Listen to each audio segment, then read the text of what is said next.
Oui, certainement, mais j'aimerais réagir à la question que vous avez posée. Est-ce que les choses vont changer avec Obama? Je pense qu'il faut être nuancé et qu'il y a un aspect positif. Moi, je reçois énormément de questions sur mon site internet. Obama suscite beaucoup d'espoir. Et l'aspect positif, je pense, c'est que ça n'est pas du tout sans valeur qu'aux États-Unis, avec toute leur histoire raciste, un noir ait été élu à la présidence. C'est une avancée, c'est important. Aussi positif, Obama a été élu parce qu'il a proposé un changement. Il est apparu, en tout cas, comme refusant Bush et le militarisme et la guerre et tout ça. Donc ça, je trouve extrêmement positif. Le problème, c'est que avant que les gens votent pour Obama, Wall Street avait voté pour Obama. C'est-à-dire que vous savez qu'aux États-Unis, les multinationales mettent de l'argent sur les candidats régulièrement. Pour être élu président des États-Unis, il faut recevoir des centaines de millions de dollars. La campagne électorale coûte horriblement cher. Ce n'est pas vraiment démocratique d'ailleurs comme système politique. Et il faut se demander à qui les multinationales ont donné le plus d'argent. Pas à McCain, pas à Clinton, à Obama. Donc le problème, c'est que les gens maintenant, avec la crise, ils ont voté Obama pour qu'on les sauve des banques. Le problème, c'est que les banques aussi ont voté Obama. Alors je pense que dans la question israélienne, vous avez raison de dire qu'Obama a raconté toute une série de choses pendant sa campagne électorale pour se faire élire, que maintenant il dit le contraire. Et là, il va falloir tester. Obama a choisi comme vice-président un sioniste acharné, comme secrétaire général de la Maison-Blanche également un sioniste acharné. Il a dit que Jérusalem, ça devait être la capitale d'Israël. Or, Jérusalem est une capitale volée. Il a proposé de donner 30 milliards de dollars d'aide militaire en plus à Israël. Je voudrais simplement dire à Obama, il y a 40 millions de gens sous le seuil de pauvreté aux États-Unis.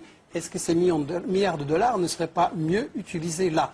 Il y a un énorme problème social aux États-Unis et je pense que malheureusement, d'abord le problème c'est que le pouvoir n'est pas à la Maison-Blanche. Le pouvoir, il est dans les multinationales qui décident cette stratégie et qui décident qui sera président.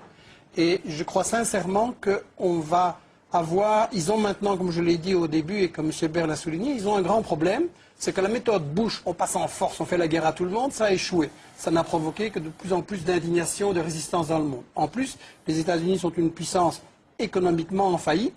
Il y a eu la crise immobilière, s'annonce la crise des cartes de crédit. Donc, il va y avoir En fait, c'est une économie en faillite. Comment voulez-vous continuer à faire la guerre partout dans le monde quand vous n'avez pas une économie qui peut la payer?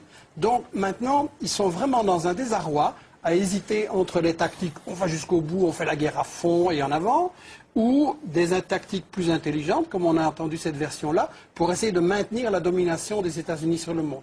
Moi, je voudrais simplement dire, les États-Unis n'ont pas à dominer le monde, il ne faut pas se poser la question, quelle est la meilleure manière de rester les maîtres du monde? Le monde, simplement, il est en train d'évoluer. Il n'est plus unipolaire avec une grande puissance. Il est multipolaire. La Chine monte en puissance. La Russie a cessé de se mettre à genoux devant les États-Unis. Le Brésil, l'Inde, etc. sont aussi des puissances qui essayent de monter. L'Amérique latine essaye de se libérer. Ça, c'est un monde multipolaire. Je ne dis pas que c'est un miracle. La question riche-pauvre va rester là-dedans. Il restera plein de problèmes. Mais à mon avis, c'est mieux pour résoudre les problèmes du monde, qu'il n'y ait plus un gendarme du monde qui, chaque fois qu'il y a un pays qui veut mener une politique indépendante, vient militairement l'attaquer. Sur l'Irak, que va-t-il advenir de l'Irak une fois que les Américains seront partis? Ils ont annoncé leur départ pendant 3 ans. Déjà, George Bush l'avait annoncé. Robert Baird, l'Irak, qu'est-ce que ça deviendra? Soit la partition du pays, ou une guerre civile, les chiites, les Kurdes et les sunnites. Soit une guerre civile. Soit devenir une puissance dans l'orbite de l'Iran aussi. L'Irak est fini. De toute façon. Une telle dimension d'imprévisibilité, d'un côté, on peut considérer que la baisse de la violence en Irak est due au fait que la politique américaine est en train de l'emporter, et ça a des aspects tout à fait vrais.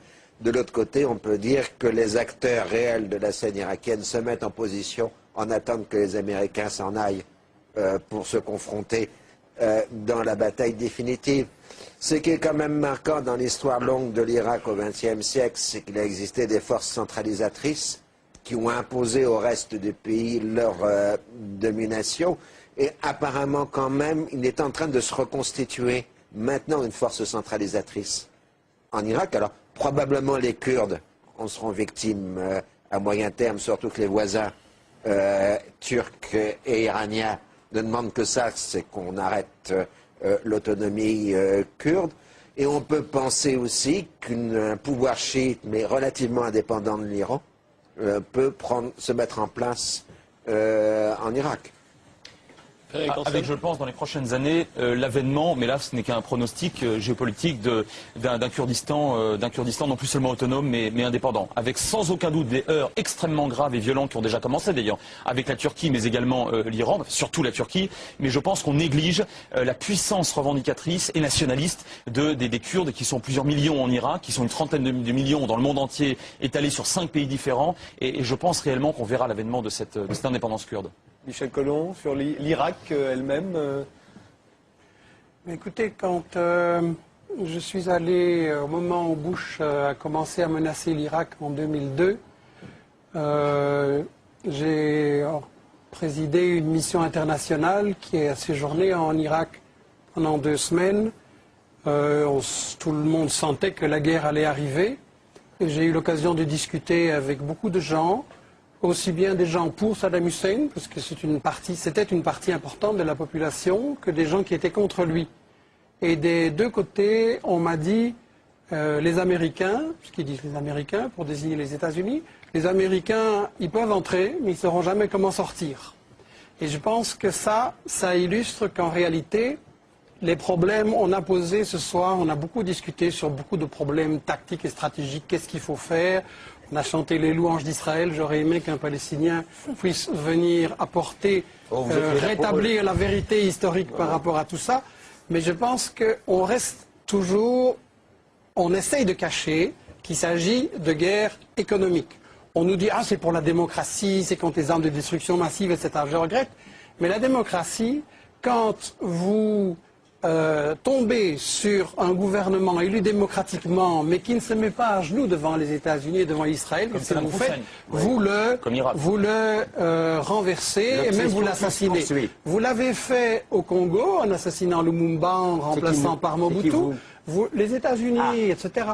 Vous l'avez fait au Chili, en volant le cuivre, en assassinant Allende, en le remplaçant par Pinochet. Les États-Unis ont placé les États-Unis, mais on n'est pas c'est qui vous? Écoutez, on n'est pas au commissariat, je n'ai pas à répondre à vos questions. Non, mais c'est pour comprendre. Je m'adresse aux spectateurs, vous défendez les États-Unis, je les critique. Chaque fois que je parle, vous m'interrompez. Ça vous gêne que je m'exprime ici? Pas du tout, ça m'amuse. Ça m'amuse. S'il vous plaît de ne pas m'interrompre. Vous êtes un exemple emblématique de l'obsession anti-israélienne et anti-américaine. Vous êtes un exemple emblématique du racisme d'Israël. Non plus. Et voilà, avec ça, on n'en sort pas. Je suis d'accord avec le racisme d'Israël, mais je suis pas d'accord avec la politique israélienne, ça c'est sûr. C'est une tactique classique de débat télévisé. On jette une peau de banane pour que l'autre ne puisse pas aller jusqu'au bout. Vous le faites vous-même très bien. Qu'on ne puisse pas aller jusqu'au bout et que les gens ne puissent pas entendre ce que j'ai à dire. Je voudrais simplement dire que vous avez éliminé une série de gouvernements démocratiquement élus parce qu'ils ne vous plaisaient pas et qu'ils ne se mettaient pas à genoux devant vous. Dans chaque pays d'Amérique latine, vous avez fait un coup d'État militaire, dans chaque pays d'Amérique latine. Et au Moyen-Orient, excusez-moi, mais vos modèles, c'est l'Arabie Saoudite, le Koweït et des régimes pareils. Parlons-en alors de votre obsession de la démocratie. Je pense simplement, en matière de conclusion, que si on cesse d'intervenir en tant que grande puissance en disant le pétrole est à nous, le Moyen-Orient c'est à nous à décider ce qui s'y passe, les problèmes pourront progressivement se résoudre. Le malheur de l'Irak, c'est que la stratégie a été d'abord d'envahir de façon assez stupide, comme Bush qui n'avait pas pensé à ce qui allait se passer après, et ensuite, quand ils se sont rendus compte que ça ne marchait pas, ils ont dit délibérément, on pouvait le lire dans les revues militaires des États-Unis, il nous faut diviser l'Irak en 3, comme on l'a fait en Yougoslavie, provoquer une guerre civile entre les gens, et ça va être la manière de maintenir notre domination sur la région. Mais ça c'est inacceptable.